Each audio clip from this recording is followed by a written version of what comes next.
TIPMS. It's Chrysler's convoluted version of a fuse box. Okay, you want to start by taking the cover off. And on the other side, if you have it, you'll see the fuse map. It shows you the corresponding numbers and average of the fuse. Use some needle nose pliers to pull out each fuse.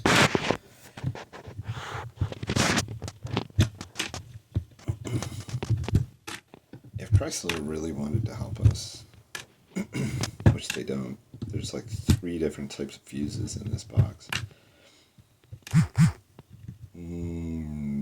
4 if you count the relays.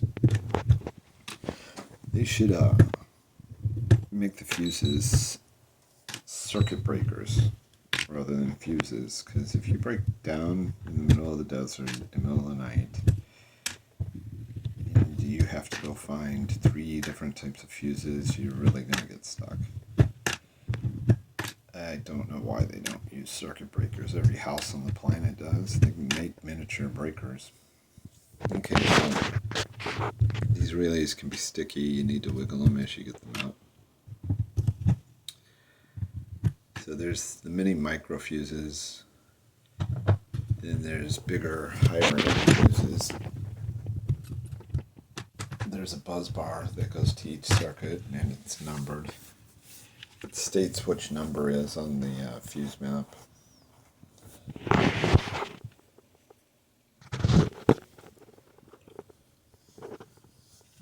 Okay, you're going to want a flat-bladed screwdriver, and you're just going to press these little tabs and lift it up a little bit.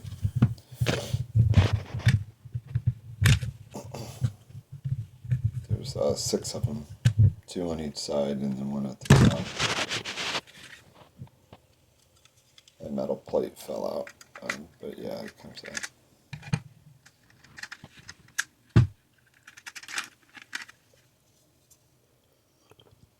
There's identifying tags on the back. So back to opening it. You take a screwdriver and just press in there and work your way around little by little.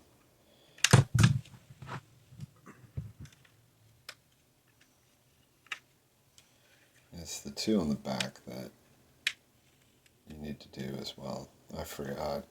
I was having a little trouble getting it pried off. And I realized, oh yeah, the 2 on the back.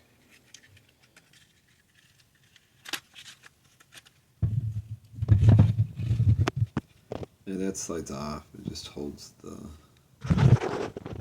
fuses in place. The fuses are numbered on the sides. I don't think you can see them in the camera. I'm trying to get a good angle.